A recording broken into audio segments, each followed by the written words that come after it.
네, 어, 오랜만에 이렇게 성도 여러분들 강대상 앞에서 보니까 참 반갑습니다. 어, 제가 오늘 요즘에 정신이 없어서 그런지 마스크를 쓰고 다니는 게 워낙 자주 해서 그런지 오늘 다 준비하고 사무실에서 정장을 입고 딱 거울을 봤더니 면도를 안 했어요. 이해를 해주셔서 감사드립니다. 오늘 말씀 이사야서 53장 40절에서 9절 말씀을 들었는데 마가복음 15장 33절에서 39절도 한번 다시 제가 봉독하고 다시 말씀으로 들어가겠습니다. 마가복음 15장 33절에서 39절 말씀입니다. 예수님의 십자가 돌아가심. 제6시가 되며 또 온 땅에 어둠이 임하여 제9시까지 계속하더니 제9시에 예수께서 크게 소리 지르되 엘리 엘리 라마 사박다니 하시니 이를 번역하면 나의 하나님 나의 하나님 어찌하여 나를 버리셨나이까 하는 뜻이라. 곁에 섰던 자 중 어떤 이들이 듣고 이르되 보라 엘리야를 부른다 하고 한 사람이 달려가서 해면에 신 포도주를 적시어 갈대에 끼어 마시게 하고 이르되 가만두라 엘리야가 와서 그를 내려주나 보자 하더라. 예수께서 큰 소리를 지르시고 숨지시니라. 이에 성소 회장이 위로부터 아래까지 찢어져 둘이 되니라. 예수를 향하여 섰던 백부장이 그렇게 숨지심을 보고 이르되 이 사람은 진실로 하나님의 아들이었도다 하더라. 아멘. 제가 말씀 전에 제 자신을 위해서 그리고 이 시간을 위해서 기도를 하겠습니다. 하나님 아버지, 이 시간 하나님 말씀 앞에 나아갈 때 이 시간을 지켜주시기를 바랍니다. 이 시간 하나님 말씀, 하나님의 뜻 외에 다른 모든 것들은 예수님의 지혜와 하나님의 능력과 성령의 힘의 인도하심으로 우리 기억과 역사의 기록에서 지워지시기를 바라며 하나님의 뜻만 남기를 원합니다. 감사드리며 이 모든 것 예수님의 이름으로 기도드립니다. 아멘. 네, 제가 수요일날 이제 이렇게 설교를 할 기회가 돼서 생각을 했는데 요즘 영어 예배에 제가 나누고 있는 설교를 좀 요약을 해서 같이 나누고자 합니다. 여기 사실 영어 예배를 같이 드리는 분도 있는데 두 번 들어도 괜찮을 것 같아요. 그래서 제가 요약을 해서 하겠습니다. 특히 요즘에는 사순절 기간이기 때문에 영어 예배 설교를 십자가로 인하여 십자가에 대한 설교를 계속 하고 있습니다. 그래서 오늘은 예수님의 십자가, 예수 그리스도의 십자가, 다른 사람이 아닌 많은 사람들이 죽었던 십자가는 있지만 꼭 그 예수 그리스도의 십자가의 의미.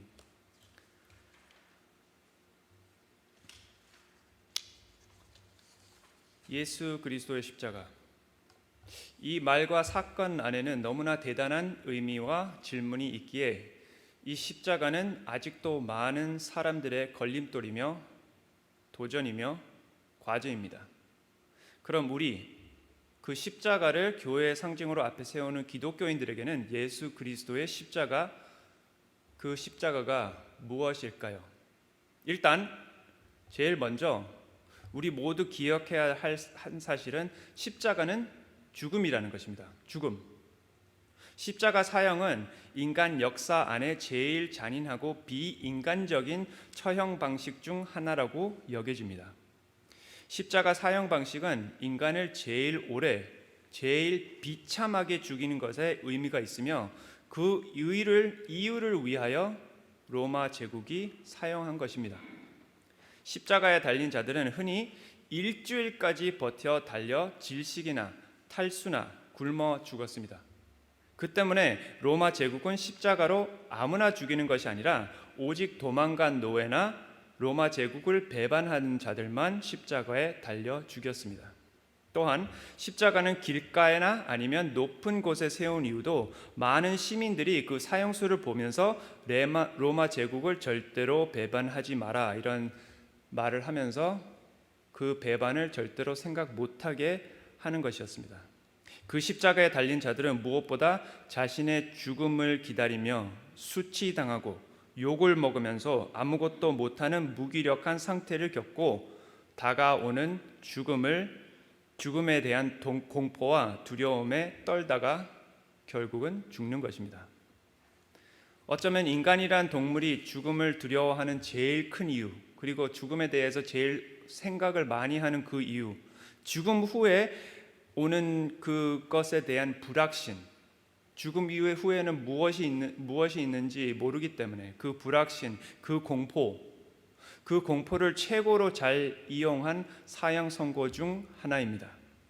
십자가에 올라간 어느 누구도 죽기 전에는 내려오지 못하기 때문입니다. 또한 십자가를 지나가는 모든 사람들은 불쌍히 여기는 것보다는 실패하고 저주받은 자로 욕을 하고 저주를 하면서 십자가에 달린 사형수를 어느 누구보다 외롭게 죽게 놔둡니다. 그러기에 기독교 초대 교회와 초대 신학자들에게는 예수 그리스도 하나님의 아들이 십자가에 돌아가셨다는 것은 제일 큰 놀라운 의미여서 싸움이었습니다. 헬라 철학과 신화 바탕으로 한 그 시대의 사람들은 신이 인간됨, 성육신은 가능하고 그런 로마 신화도 있었기에 예수님이 하나님의 아들이며 성육하신 하나님이라는 사실을 받아들일 수는 있었습니다. 또한 하나님이 오직 하나뿐, 인류의 하나님, 만류의 창조자 신이라는 것도 그들의 헬라 철학으로는 인정할 수 있었습니다.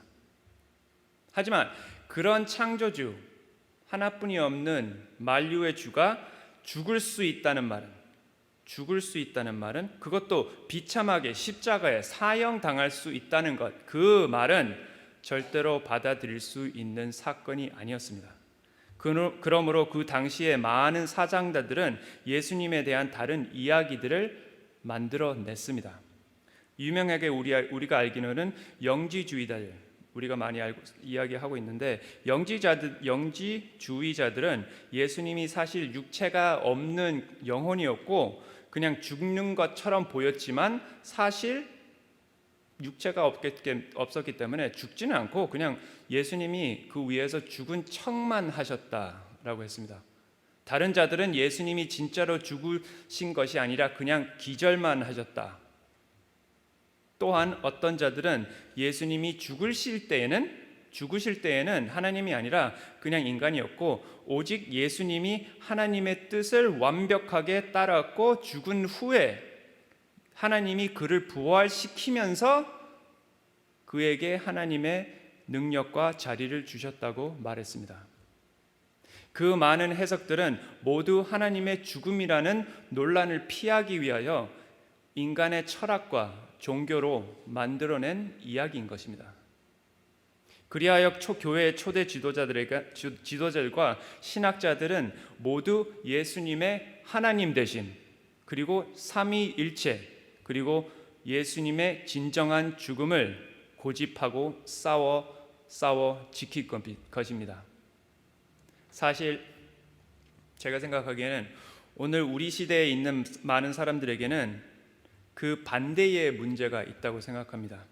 우리는 너무나 하나님은 사랑이다 이런 말을 너무나 쉽게 말하기에 많은 사람들은 하나님이 자신의 세상을 위하여 죽으신 게 마치 마땅하고 당연한 것으로 너무나 쉽게 생각하며 깊이 묵상하지 않는다고 생각합니다. 하지만 온 만유의 주이신 하나님이 이 세상을 창조할 때 있으시고 그 창조의 지혜가 되신 로고스가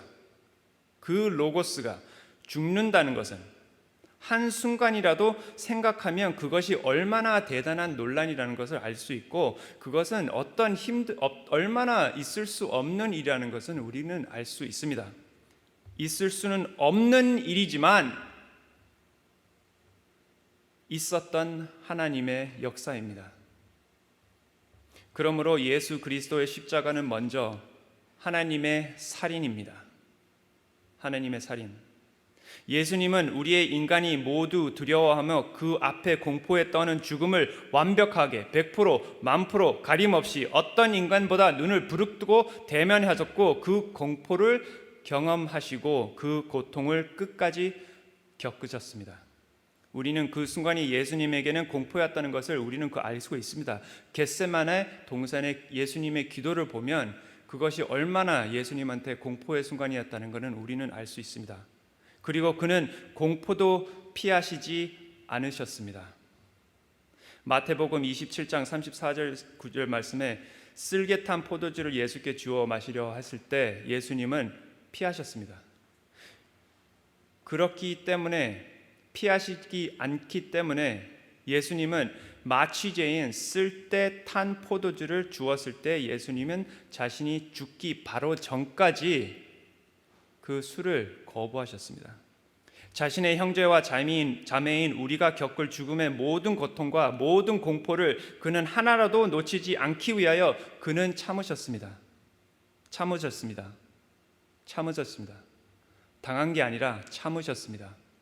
마태복음 26장 53절에 보면 너는 내가 내 아버지께 구하여 지금 12군단 더 되는 천사를 보내시게 할 수 없는 줄로 아느냐.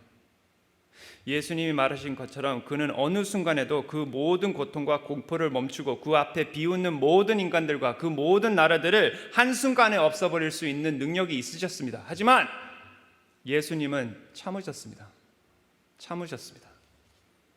예수님은 하나님의 아들로 하나님 자신으로 죽음의 고통과 고난을 온전히 받으셨습니다. 그는 그의 형제이며 자매이며 그의 백성인 우리가 그 고통과 고난과 공포에 더 이상 떨지 않기 위하여 스스로 참아 받으신 것입니다. 그는 죽음이 줄 수 있는 모든 공격을 받으셨기에 그 죽음은 그리스도 앞에 아무 말도 못하고 자신의 권력을 넘길 수밖에 없었던 것입니다. 예수님이 음부와 지옥이 던지는 모든 공포를 겪으시고 하나님의 양으로 자신을 희생하셨기에 음부는 그리스도의 능력 앞에 아무런 말도 반응도 못하고 자신의 열쇠를 넘길 수밖에 없었던 것입니다. 그리하여 요한계시록 1장 18절에 말씀하시기에 사망과 음부의 열쇠를 가졌노라. 예수님은 말하십니다. 그러므로 예수 그리스도의 십자가는 끝까지 논란이 되어야 하는 하나님의 진정한 죽음입니다. 그러기에 예수 그리스도의 부활은 우리의 부활이 되며 우리가 죽음과 음부를 더 이상 두려워하지 않는 희망의 자리가 되는 것입니다. 하지만 예수님의 십자가 고통과 공포는 그 육체적인 죽음으로 끝이 아닙니다. 그 육체적 죽음보다 예수님에게 더 큰 고통과 더 큰 공포는 그 십자가에서 완벽하게 버리심 받은 수치와 외로움이었습니다. 십자가에 달린 모든 자들은 모든 사람들에게 실패자나 저주받은 자로 여겨져 예수님처럼 욕먹고 수치 당하였다는 것은 우리는 알고 기억을 합니다. 하지만 십자가에 달려 죽은 많은 이스라엘 열광자들 중에서 자신을 이스라엘의 영웅이라고 생각하고 하나님의 심판과 저주를 희망하면서 죽음을 기쁘게 받아들인 사람도 있었습니다. 또한 많은 철학자나 종교인들도 자신이 믿는 사상이나 신을 믿으면서 두려움보다는 희망과 안심에 차 죽은 사람도 있었습니다. 하지만 예수님은 어느 누구의 영웅으로 죽으신 것이 아니었으며 모든 사람과 하나님조차 그를 버려 그는 외롭게 괴롭게 돌아가셨습니다.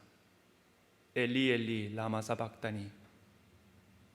먼저 예수님은 이스라엘 지도자들부터 이스라엘을 반대하는 하나님을 반대하는 하나님의 법을 반대하는 하나님의 법을 어긴 그런 자로 임명받고 그렇게 저주받아서 배신당하신 것입니다. 우리는 어떻게 그 많은 이스라엘 사람들이 예수님을 배신할 수 있었을까 생각하면 사실 저도 그랬어요. 어떤 사람들은 그렇죠. 난 그렇게 예수님의 기적을 많이 보고 경험을 했으면 절대로 예수님을 그날 배신하지 않았을 거야. 우리는 사실 오만으로 착각을 합니다. 하지만 그 수많은 이스라엘 사람들은 그냥 기억을 못하거나 바보였던 것이 아니었습니다. 예수님은 적어도 아이들, 여자들, 남자들 다 합치면 적어도 2만 명에게 밥을 공짜로 주셨습니다. 그리고 수없이 많은 병을 고치셨습니다. 그럼 그 많은 사람들은 어떻게 그를 배신할 수 있었을까요? 그것은 그들이 모두 예수님을 능력 있지만 결국 하나님을 반대하는 실패자로 여겼기 때문입니다. 하나님의 계시가 사라진 그 수백 년 동안 이스라엘의 종교 지도자들은 자신을 하나님의 대표자로 이스라엘 백성에게 인식시키며 그 백성들의 모든 종교적 삶을 다스리고 지배했습니다. 천주교의 교황처럼 이스라엘의 종교 지도자들은 그 사람들의 말은 하나님의 말씀이었습니다. 또한 예수님 전에 이미 많은 열광자의 지도자들이 나섰지만 그들 모두 실패하였고 죽었기에 사람들은 쉽게 믿지 않았습니다. 그런 실패자들이 나타날 때마다 이스라엘 백성은 자신의 종교 지도자들을 보면서 그들의 의견을 기다리고 지도자들이 가짜라고 판단하면 그런 사람들은 하나님의 적으로 여겨 저주를 했습니다. 이리하여 이스라엘 지도자들은 자신의 권력과 로마 제국과의 평화를 지킬 수 있었던 것입니다.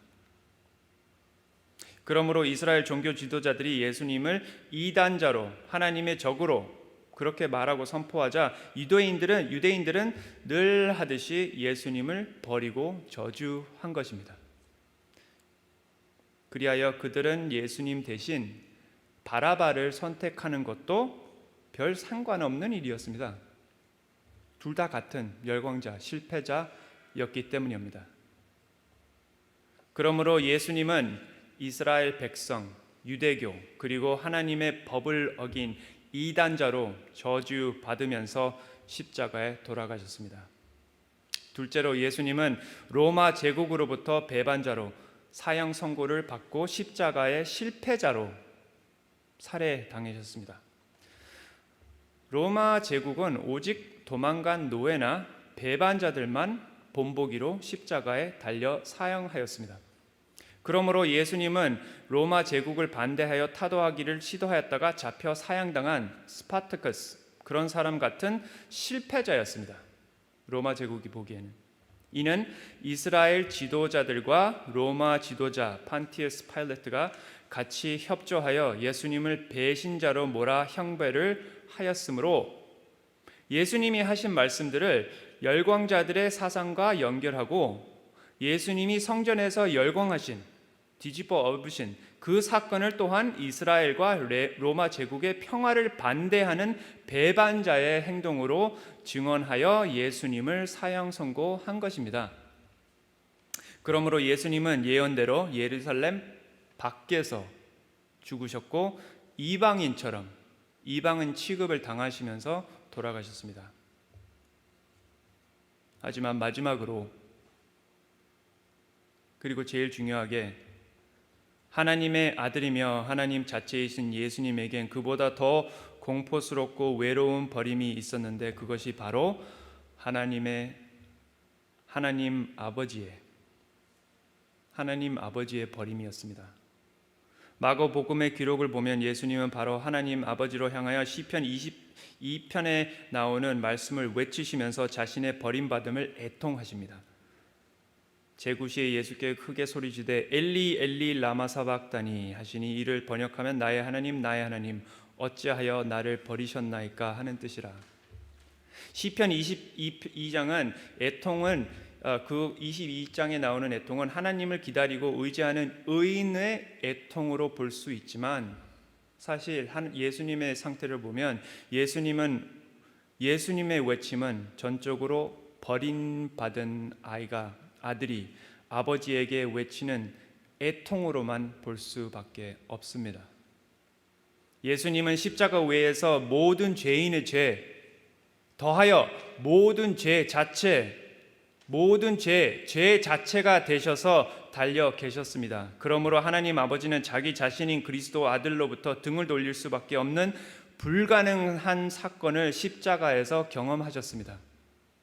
태어나기 전부터가 아니라 이 세상이 만들어진 순간부터가 아니라 그 모든 상상조차 그 전부터 영원히 온전히 완벽하게 같이 하신 아버지와 아들이 이 순간 서로 등을 돌리며 남남 이상으로 원수가 되어 하나님은 자신의 아들을 저주하시고 버리셨습니다. 벌레 같은 인간들이 예수님을 버리고 욕하듯 하나님 아버지도 예수 그리스도를 이단자, 이방자, 불법자, 그리고 실패자로 버리시고 십자가에 외롭게 버림받고 혼자서 공포에 덮여 그 상태로 죽게 두셨습니다. 제 상상에 이는 한 사람이 친구나 가족에게 배신당하는 것보다 한 사람의 정신이 분산되어 정신이 나눠지거나 기억 상실로 자신의 모습을 완벽하게 잃어버리는 것과 비교를 할 수 있습니다. 어느 순간 깨어나니 사형 선고를 앞두고 있는 사람이 자신의 얼굴도 모습도 못 알아채며 자신의 모습을 거울에 보니 자신이 사람들이 말하고 있는 그 살인자라는 사실은 분명하게 알 수 있는데 왜 그런 살인을 저질렀고 왜 어떻게 그런 일을 한 사람이 되었는지 기억을 못하는 상태, 그 정신에 더 가깝다고 저는 생각합니다. 사형 선고를 앞두고 죽어야 한다는 건 알지만 어떻게 그런 살인자가 된지는 모르면서 죽으러 가는 죄수인 같은 느낌입니다. 그리하여 이 순간 천국과 땅 모두 어둠에 덮였습니다. 그렇게 예수님은 죽음 앞에서 완벽하게 버림받아 진정으로 어느 누구보다 외롭고 혼자 고통과 공포에 진동하시면서 죽음을 대신하시면서 그 모든 것을 참으시면서 돌아가셨습니다. 그러므로 그렇게 우리의 어떤 고통보다 더한 고통을 예수님이 참으셨기에 그러므로 예수 그리스도의 십자가 위대하며 그렇게 완벽하게 죄와 죽음의 저주를 예수님이 대면하시고 십자가에 달려 참으셨기 때문에 그러므로 예수 그리스도의 부활이 제일 대단한 복음이라는 것입니다. 왜냐하면 그 모든 것을 우리를 위하여 참으신 것이기 때문입니다. 십자가도 부활도 모두 우리를 위하여 하셨기 때문입니다. 요한복음 3장 16절 17절 말씀이 그 의미는 이것입니다. 하나님이 이 세상을 이처럼 사랑하사 독생자를 주셨으니 이는 그를 믿는 자마다 멸망하지 않고 영생을 얻게 하려 하심이라. 하나님이 그 아들을 세상에 보내신 것은 세상을 심판하려 하심이 아니요 그로 말미암아 세상의 구원을 받게 하려 하심이라. 아멘. 십자가에 달려 예수님은 죽음의 화살을 모두 받으셨지만 끝내 이겨 다시 살아 돌아오셨기에 예수님은 사망아 너의 승리가 어디 있느냐, 사망아 내가 쏘는 것이 어디 있느냐, 우리를 위하여 우리를 대표하여 첫 부활자로 예수님은 외치실 수 있었던 것입니다. 십자가 위에서 십자가에 달려 예수님은 자신으로부터조차 버림받고 어느 누구보다 외로운 공포를 참으셨기에 예수님은 우리의 주님과 형제와 친구로 이 세상을 살아가면서 외롭고 괴로움에 떨며 살기보다는 죽는 게 낫겠다라고 말하는 그 어느 누구에도 히브리서 11장 34절의 말씀, 연약한 가운데서 강하게, 마태복음 11장 28절 말씀, 수고하고 무거운 짐진 자들아 다 내게로 오라 내가 너희를 쉬게 하리라. 이 말을 선포하시고 이 말을 지키실 수 있었던 것입니다. 자신의 죽음으로 우리에게 다가올 죽음을 면하셨고 자신의 고난으로 우리가 겪고 있는 삶의 고난을 면하셨습니다. 예수님은 메시아, 약속된 구원자로 그는 하나님이 약속하신 첫 예언,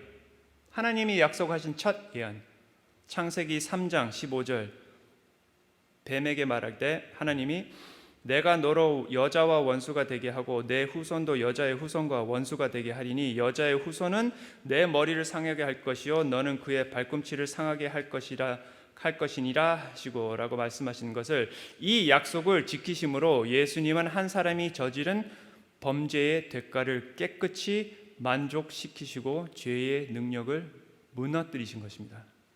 더하여 모든 종교인들이 아직도 하고 있을 듯, 모든 종교인들이 아직도 이 세상에 하고 있을 듯 이스라엘 종교 지도자들이 왜곡한 하나님의 법, 즉 행위와 법으로 심판의 하나님을 만족시킬 수 있다는 그 왜곡된 그 법 아래에서 심판을 받으시고 사형별을 받으셨기에, 그렇지만 그의 부활로 그 법의 무능함을 보이시고 하나님의 진정한 사랑의 법을 다시 세우셨습니다. 하나님은 왜 십자가에 달린 예수님을 메시아로, 십자가에 달린 예수님을 보고 왜 제일 먼저 메시아로 인정한 사람을 어느 유대인 제자나 어떤 히브리 사람이 아닌 이방인 군인으로 하나님은 정하셨을까요? 그는 이스라엘 지도자들과 백성들의 종교적 교만을 거부하시고 자신의 나라를 새롭게 세우신다는 뜻이 아닐까요? 종교적인 행위에 의한 나라가 아닌 은혜와 용서로 세우신 나라, 그리하여 우리에게 행위적 법이 아닌 은혜의 법으로 하나님의 나라에 들어갈 수 있는 좁은 문이 생긴 것입니다. 하지만 이것뿐이 아닙니다. 이것뿐 아니라 로마 제국으로부터 실패자로 살해당하신 예수님은 자신의 부활을 통하여 그 로마 제국의 권력, 동시에 이 세상의 모든 권력과 능력들을 반대하시며 그 권력들의 무능함을 한순간에 보이신 것입니다. 예수님의 부활은 그 모든 교만하고 당당하고 자신을 믿고 아직도 믿는 자들, 예수님이 십자가에 달려셨을 때, 그리고 이 세상에 나약하고 힘없는 자들을 비웃는 모든 자들에게 그 십자가는 비웃고 있는 것입니다. 반대로 예수님의 십자가는 하나님을 고아의 아버지이며 과부의 재판장, 시편 28편 5장 5절에서 말씀하신 듯이 고아의 아버지이시며 과부의 재판장이신 하나님을 증명하는 것입니다. 그러므로 이제 우리는 이 세상의 능력도 두려워할 필요가 없으며 그들과 쓸데없이 싸울 필요는 없지만 그들의 권력을 또한 인정하고 그들의 타락하고 잔인한 행위들을 또한 참을 필요는 없는 것입니다. 그 사실을 또한 우리는 선포해야 되는 것입니다. 예수 그리스도의 십자가는 너무나 잔인하고 고통스럽고 공포가 가득한 자리입니다. 그 십자가 그렇게 흉하고 잔인하기에 예수님의 빈 무덤이 그렇게 빛나고 아름답고 기쁘고 희망을 전하는 우리의 부활이 되는 것입니다. 예수님이 그 십자가의 어둠을 대면하시고 참으시지 아니하셨으면 우리에게는 부활에 빛나는 미래와 현재의 희망이 없는 것입니다. 그러므로 마지막으로 우리의 초대교회 지도자들과 교회 신학자들이 그때부터 경고하듯 우리는 십자가의 의미를 절대로 잊어버리면 안 됩니다. 그들이 또한 경고하듯 예수 그리스도의 십자가가 이쁘고 가벼운 상징, 금과 은으로 덮인 목걸이나 장식품, 그것만으로 우리에게 남는다면 그리스도의 교회는 자신의 의미와 정체성 자체를 잃은 것이고 더 이상 하나님의 교회라고 부를 수 있을 것이 아니고, 또 그 교회는 성령의 도움이나 기적이나 능력을 기대할 수 없을 것입니다. 성도 여러분, 우리는 십자가를 바라보며 하나님이 예수님을 통해서 하신 모든 것을, 모든 고통과 고난을 우리를 위해서 하셨다는 것을 기억하며 또 기억해야 될 것입니다. 기도하겠습니다.